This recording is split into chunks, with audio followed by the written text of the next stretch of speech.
Serie B Win. Appassionati. Appassionati della Serie B Win, una buona serata da parte di Andrea Di Staso dallo stadio Euganeo di Padova per la sfida tra Padova e Juve Stabia, una sfida playoff alla luce della classifica maturata sin qui dalle due squadre. Schietto in bocca per il signor Fabbri e ora si può cominciare. Ma centralmente il Padova con De Vitis che chiede maggior sostegno dai compagni. De Vitis poi prende la mira, calcia verso la porta, difesa da Sekulin che blocca senza difficoltà.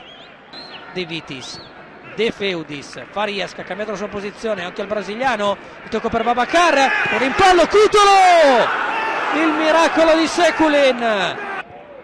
Due esterni di difesa del Padova, finalmente si fa vedere Renzetti, tocco dentro per Babacar, grande il tacco per chiudere il triangolo del senegalese e poi il sinistro di Renzetti.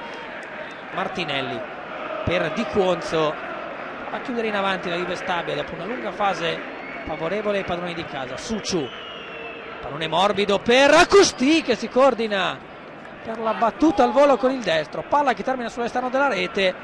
Sembrano esserci modifiche nemmeno nella formazione campana. Un'occhietta al cronometro da parte del signor Fabbri che ha ammonito Di Quonzo e Farias nel prima frazione.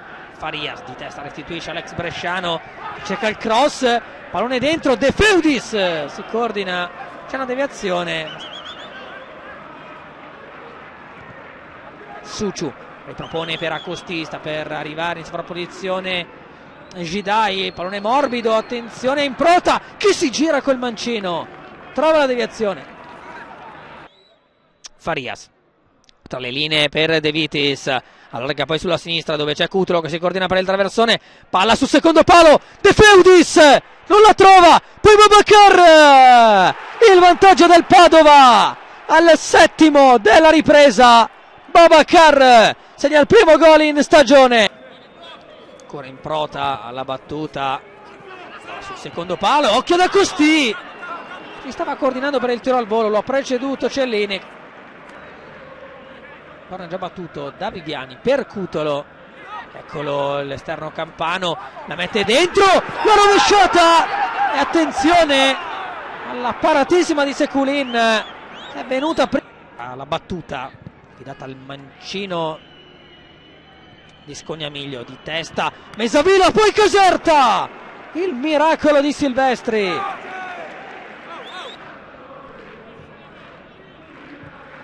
Gidai, lunga Mesavila, Cellini, Caserta, ancora Mesavila, carica il sinistro, la tiene lì Silvestri. Buona l'azione della Juve Stabia.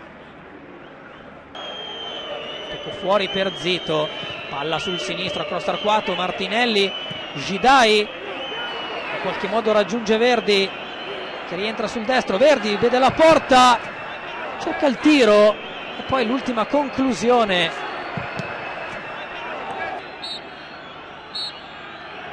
E arriva qui intanto il triplice fischio del signor Fabbri, dunque il Padova con una rete di Babacar al 52esimo riesce a portare a casa i 3 punti.